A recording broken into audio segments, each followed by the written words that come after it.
Iking and Intoy.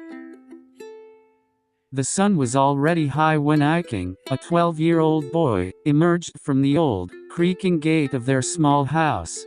Behind him, his younger brother Intoy, only 8 years old, adjusted his freshly shined black shoes. They were both in their school uniforms, ready to face the day. The neighborhood was quiet, save for the peaceful chirping of birds, a rare moment of serenity in their usually bustling community. As Intoy busied himself tying his shoes, Iking's eyes wandered. His gaze fell on the cardboard boxes haphazardly laid out in front of their house. On the wall, a crude drawing of a school bag caught his attention, an unmistakable piece of artwork only a child could have made.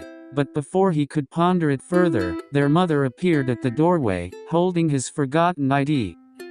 "You left your ID again," she said with a smile, her voice tinged with a mix of amusement and gentle reprimand. "I even asked you earlier if you forgot anything, and all you said was oh." Iking sheepishly took the ID from his mother, who planted a gentle kiss on his forehead. She did the same to Intoy, who, with the exuberance of youth, immediately darted ahead, eager to start the day. Iking followed, his heart light, despite the blazing sun that beat down on them.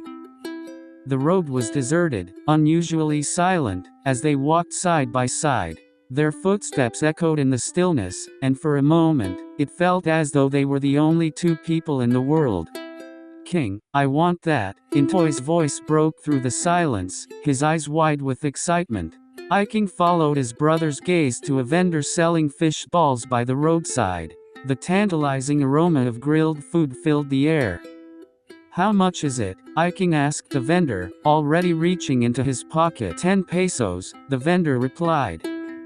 Iking handed over a 10-peso coin, watching as Intoy eagerly dipped 3 pieces of fish ball into the sauce. As they continued walking, Intoy held onto his brother's hand tightly, his other hand clutching his school bag.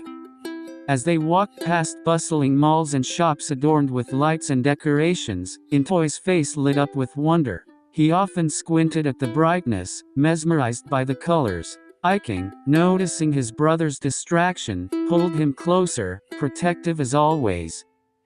In the classroom, the quiet scratching of pencils on paper was the only sound.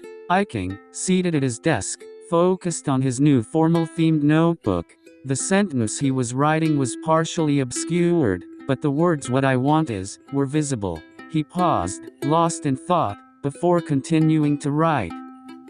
Later, the shouts of kids playing basketball echoed in the air. Iking, now sweaty and dirty, was in the thick of the game.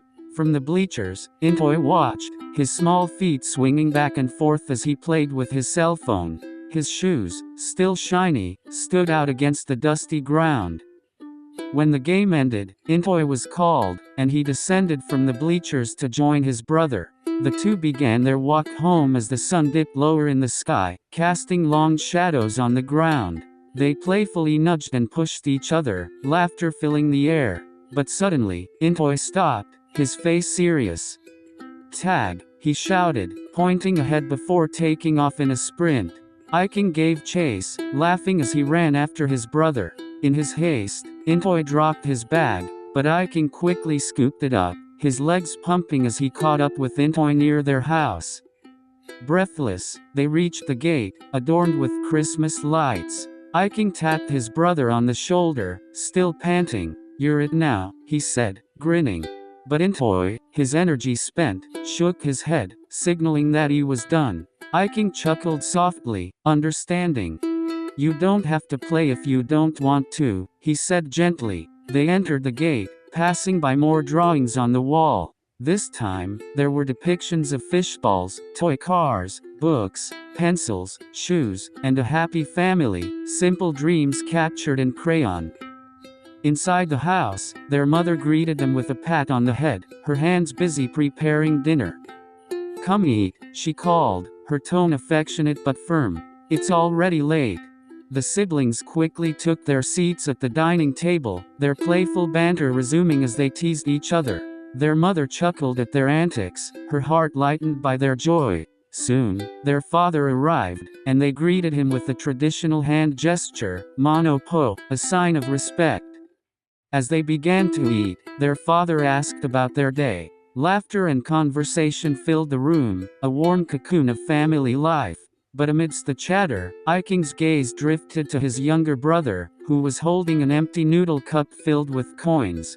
In that moment, something clicked in Iking's mind. A flashback sequence played out in his memory. He remembered the worn-out slippers they both wore, a stark contrast to the shiny black shoes he had been so proud of that morning.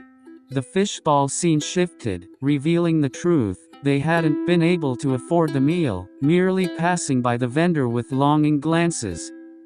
The image of them walking with bags on their backs twisted, showing them not as students, but as beggars, struggling to survive.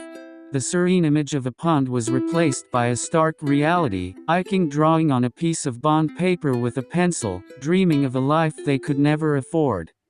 The playful chase turned dark, revealing a moment of terror as they were pursued by barangay officials, reality shattering the illusion of carefree play. The image of Intoy lying on the grass transformed into a heartbreaking scene of his malnourished brother, eyes closing from exhaustion and hunger. Back in the present, Iking's heart sank as he stared at the empty space before him. The weight of reality settled heavily on his shoulders. Taking a deep breath, he returned to the task at hand, fixing the worn-out slipper. Once he was satisfied with his work, he stood, testing the repaired shoe with a few tentative steps. Determined, Iking grabbed a garbage bag and walked to the gate. He knocked, and a man sweeping inside looked up. "Excuse me, sir. Do you have any trash you'd like to dispose of?" Iking asked, his voice steady. The man shook his head. "No, thank you." Without a word, Iking turned and walked away, the garbage bag slung over his shoulder. His steps were purposeful, his resolve firm. In his heart, he carried the weight of their dreams, determined to do whatever it took to see them through.